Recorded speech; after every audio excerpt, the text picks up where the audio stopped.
আর এই কথা অস্বীকার করার কোনো উপায় নেই। দেওবন্দি উলামায়ে কেরামের সাথে সংশ্লিষ্ট যতগুলো রাজনৈতিক সংগঠন রয়েছে তার মধ্যে সর্ববৃহৎ রাজনৈতিক সংগঠন ইসলামী আন্দোলন বাংলাদেশ। কাজেই সেই জায়গা থেকে ইসলামী আন্দোলন বাংলাদেশের দায়িত্ব সবচেয়ে বেশি।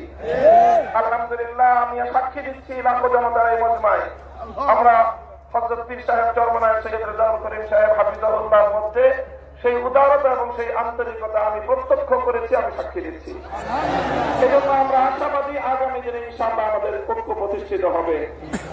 এই জন্য আমাদের যে কথা আমরা পরিসরে কয়েকটি কথা আজকের বাংলাদেশের বিশেষত জাতীয় রাজনৈতিক প্রেক্ষাপটে উলামায়ে কেরামের সামনে ঐতিহাসিক সুযোগ এসেছে এবং সুযোগ আসার কারণে তাদের কাছে ঐতিহাসিক জিম্মাদারি এবং দায়িত্ব বর্তেছে। আমরা যদি আজকের এই প্রেক্ষাপটে আমাদের দায়িত্ব পালনে ব্যর্থ হই, ইতিহাস আমাদেরকে ক্ষমা করবে না। এই জন্য যাদের কাছে দায়িত্বের বোঝা, আমরা শুধুমাত্র একজন ব্যক্তি নই, যেমন ইতিপূর্বে অনেক ভাই বলেছেন, হযরত শাইখুল হাদিস আল্লামা আজিজুল হক রাহমাতুল্লাহি আলাইহির দায়িত্বের জোয়ার এখন আমার কাঁধে। হযরত পীর সাহেব মরহুম সৈয়দ ফজলুল করিম রাহমাতুল্লাহি আলাইহির দায়িত্বের বোঝা আমাদের বর্তমান হযরত পীর সাহেবের উপর। মুফতি ফজলুল্লাহ কামিনী রাহমাতুল্লাহি আলাইহি সহ আকাবিরদের দায়িত্বের বোঝা আমাদের ভাই মাওলানা মুফতি সাখাওয়াত হোসেন রাজির কাছে। এমনি ভাবে আমরা বর্তমান প্রজন্ম আমাদের পূর্বসূরীদের রেখে যাওয়া একটি সুন্দর প্ল্যাটফর্মের উপর আজকে আমরা দাঁড়িয়ে আল্লাহর দ্বীনের কাজ করার সুযোগ পেয়েছি।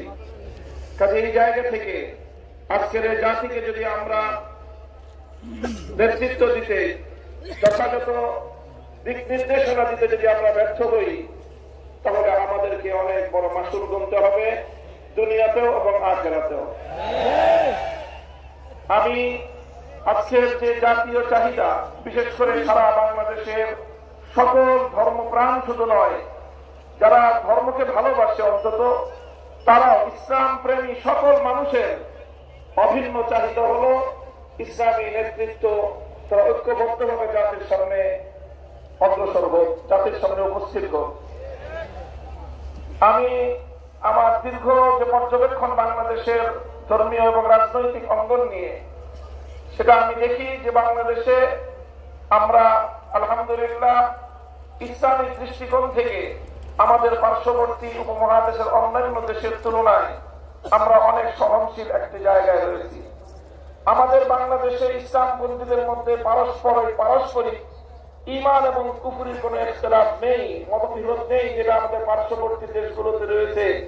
সেখানে শিয়া সুন্নির মতো জটিল বিরোধ রয়েছে। এরপরও সেই সকল দেশগুলোতে আমাদের উলামায়ে দেওবন্দ তারা নেতৃত্ব দিয়ে সেই শিয়া সুন্নি সহ অন্যান্য বাতিল পন্থীদেরকেও বৃহত্তর ঐক্যের মধ্যে তারা তাদেরকে সামিল করে জাতির সামনে ঐক্যবদ্ধভাবে নিজেরা উপস্থিত হয়েছেন। আমি মনে করি বাংলাদেশে এখন ইসলামিক অঙ্গনে 4টি পক্ষ রয়েছে, যাদের মধ্যে আমাদের মধ্যে বিভিন্ন শাখাগত, ফিকহি মাসআলাগত এবং বিভিন্ন আকীদার খুঁটিনাটি বিষয়ে ঈমান এবং তাওহীদ এবং রিসালাত আখিরাত ছাড়া আকীদাগত অন্যান্য কিছু বিষয়ও আমাদের মধ্যে মতপার্থক্য রয়েছে। তবে আমরা সকলে একটি কথায় একমত, সেটি হলো আল্লাহর জমিনে আমরা ইসলামী হুকুমত কায়েম করতে চাই। এই এক কথার ভিত্তিতে এটাই হোক আমাদের আগামী দিনের রাজনৈতিক ঐক্যের বুনিয়াদ। যারা যারা আল্লাহর জমিনে কোরআনী শাসন কায়েম করতে চায়, তারা আমরা আগামী দিনে একটি ব্যালট বাক্স নিয়ে জাতির সামনে আমরা এক মঞ্চে হাজির হব। আমি মনে করি বাংলাদেশে অনেকগুলো ইসলামিক মহল থাকলেও বাংলাদেশের ধর্মীয় এবং ইসলামী সেক্টরের কিয়াদত উলামায়ে দেওবন্দের হাতে। এটার মধ্যে কোন ধরনের দ্বিমত অথবা কোন সংশয়ের কোন অবকাশ নেই। বাংলাদেশে যদি 4 লক্ষ মসজিদ থাকে, 3.5 লক্ষ মসজিদের ইমামতের এবং মিম্বারের দায়িত্ব উলামায়ে দেওবন্দের হাতে। কাজেই ধর্মীয় সকল অঙ্গনগুলোকে ঐক্যবদ্ধ করার ঐতিহাসিক দায়িত্ব উলামায়ে দেওবন্দের কাছে। আর এই কথা অস্বীকার করার কোন উপায় নেই। দেওবন্দি উলামায়ে কেরামের সাথে সংশ্লিষ্ট যতগুলো রাজনৈতিক সংগঠন রয়েছে তার মধ্যে সর্ববৃহৎ রাজনৈতিক সংগঠন ইসলামী আন্দোলন বাংলাদেশ। কাজেই সেই জায়গা থেকে ইসলামী ইসলামী আন্দোলন বাংলাদেশের দায়িত্ব সবচেয়ে বেশি।